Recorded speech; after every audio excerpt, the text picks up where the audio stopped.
Hello everyone, it's Devin. Today I'm reviewing F-1 Trillion by Post Malone. Starting out with the first track, this is titled Wrong Ones featuring Tim McGraw. This is an amazing track. It's really hard. It goes so unbelievably hard. It's not a lot of verses, not a lot of singing, but there is a crazy, crazy ending of just amazing guitar, amazing instruments. It's super good. I'm going to give this one a 9 out of 10. One of the best openings to any album he's ever made. The next song is Finer Things featuring Hank Williams Jr. This is another great song. It includes the title of the album. Again, amazing feature, amazing chorus, amazing verses. This song is like so fun to listen to. One of my favorites on the album overall. I'm going to give it a 9.5 out of 10. This one's going to have like crazy replay value for me. The next two songs is I Had Some Help and Pour Me a Drink. These are singles we've already heard. I've also already reviewed these. Check out my channel if you want to see in-depth reviews on those. Otherwise, they're great. I give them both an 8 out of 10. They're really solid songs with solid features, but definitely not the strongest on this album. The next song is Have the Heart. This features Dolly Parton. As you see, I'm a fan. So as you can imagine, this is a 10 out of 10 for me. To me, this is my favorite song on the whole album. Their voices work really well together. I think they both blend perfectly on this song. It's a beautiful song. I'm going to give a few songs my favorite songs just because there's 18 tracks on this album. None of them I don't like.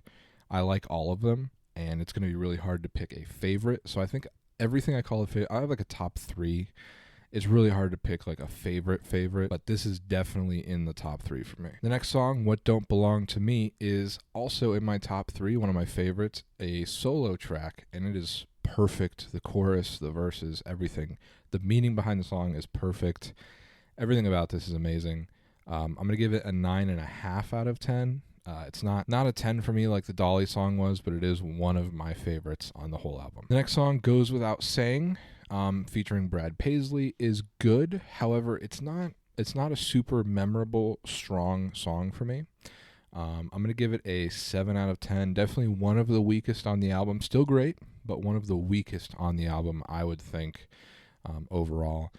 Just not super memorable. After the first listen, I didn't really want to come back to it as much as I did pretty much the rest of the album. So I'm going to give it a 7 out of 10. Still a great song, but not super, super memorable. Next song, Guy For That, I've reviewed. I'll give it a 8 out of 10. It's a little too short for me, but the feature's great. It's got a great chorus. It's got great verses.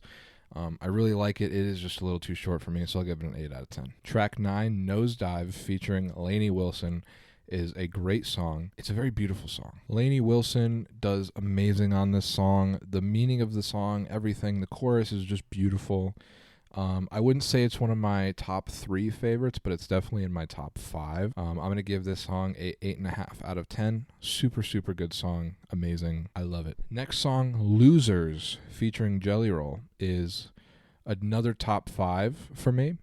It is just such a good song. As a self-proclaimed loser myself, I very much resonate with this song. Jelly Roll, his voice is amazing. You know, he's got a lot of haters out there, but I love Jelly Roll's voice, man. He's become one of my favorite artists in the past couple years, and he just does amazing on this song. Him and Post work really well together, and I think this is definitely in the top 5 for me. Devil I've Been, featuring Ernest, track 11. Another great song, probably going to be in the lower rankings for me. A little more forgettable, but it's still very good. It's not, I'd say it's much better than the Brad Paisley song, but not as memorable as some of the other ones for me. This might be your favorite track, and again, these are all just my opinions, but this is how I'm kind of feeling about the album upon the first few listens. So I give that song a solid 7.5 out of 10. Track 12, Never Love You Again, featuring Ferrell. She does not have a verse or a chorus or anything. She is just purely backtrack for this song. However, it is amazing. It works super well. She has a very good voice for being a backing vocals. And the song itself is beautiful. It's definitely up there with some of my favorites. I wouldn't say it's top 5, but it's definitely up there. It's very good. I give that song a 8 out of 10. Missin' You Like This, featuring Luke Combs, definitely up there with some of my favorites. Again, probably not top 5, but it's very, very good. Luke Combs is just beautiful on this song, together with Post. The lyrics are beautiful. The chorus is beautiful. The song overall is just amazing. Definitely, again, this whole album is great. There's really no misses, no songs under 6 out of 10, but it is just a great song. I've been excited for this one ever since I think March or April when he teased it. It's awesome that Luke Combs is on the song. He's one of my favorite singers as well. So them being on this beautiful song together just makes it a trillion times better. Track 14, California Sober, featuring Chris Stapleton. I was very excited for this song when it was teased on Post's Instagram.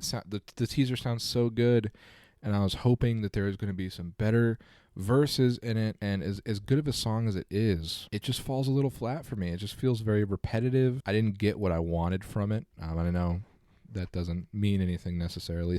I'd still again like the song, but I felt a little let down. I feel like a Chris Stapleton collab could have been a little bit better. So I'll give that song a 7 out of 10. Hide My Gun, featuring Hardy. I was actually one of the first people on this earth who is not connected to Post Malone to hear this song live in Nashville, and I loved it ever since he played it. I love Hardy. He's also one of my favorites. Like this album is just so perfect for me because these are all some of my favorite artists. Hardy is amazing, and the song is also amazing. Definitely up there again with some of my favorite. These are all basically my favorites. It's very hard to pick a top 5, even a top 3, but this is definitely up there. So I'll give that one a 9 out of 10. Right About You is another solo song. There's only 3 solo tracks on this whole album, which as a Post fan is unfortunate, but as a country fan and some of these artists fan, it's awesome. This song is really good.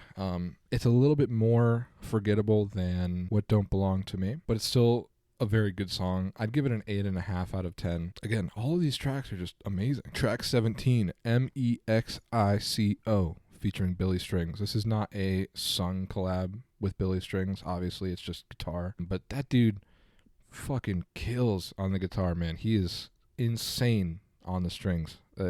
He earns that name, which is why Mexico is one of my top 3 songs on the album. At the end of this video, I'm going to kind of go over what my top 3, top 5 is and all that stuff. But this is, man, what a fucking closer. If this was the final song on the album, it would be perfect. 10 out of 10. Yours is the finale track. It's a song about Post's daughter. It's a solo song, and it's very beautiful. I'm going to cut straight to it. It's a 9.5 out of 10. I wish Mexico was the closing song, but Yours being the closing song is beautiful. It's an amazing song. It's beautiful that he has finally kind of published a song about his daughter. I know he said he's written a lot, but he hasn't actually really published any of those yet. This is the first one, I believe, and it is amazing. So 9.5 out of 10. My top 3, as I've said before, is Have the Heart featuring Dolly, What Don't Belong to Me, and Mexico featuring Billy Strings. Those are my top 3 on the album. For top 5, I would also include Finer Things and Losers featuring Jelly Roll. Those 2 I'd say are in my top 5. So those 5 songs are easily the best. I can't pick a number 1. It'd be impossible for me to pick a number 1. If I had to say something, I would probably go to say What Don't Belong to Me is my number 1. But then it's tied with Dolly. Man, it's almost impossible to pick a favorite. But yeah, that's my review of the album. I hope you guys enjoyed the video. If you want more song reviews, album reviews, or just me talking to the camera like this with a microphone in my hand, please make sure to subscribe, turn on notifications, like the video. I appreciate every single one of you guys. And if you watched this far into the video, please comment below what your favorite song on the album was, and I'm going to respond to every single one of you guys. So thank you for watching. See you later.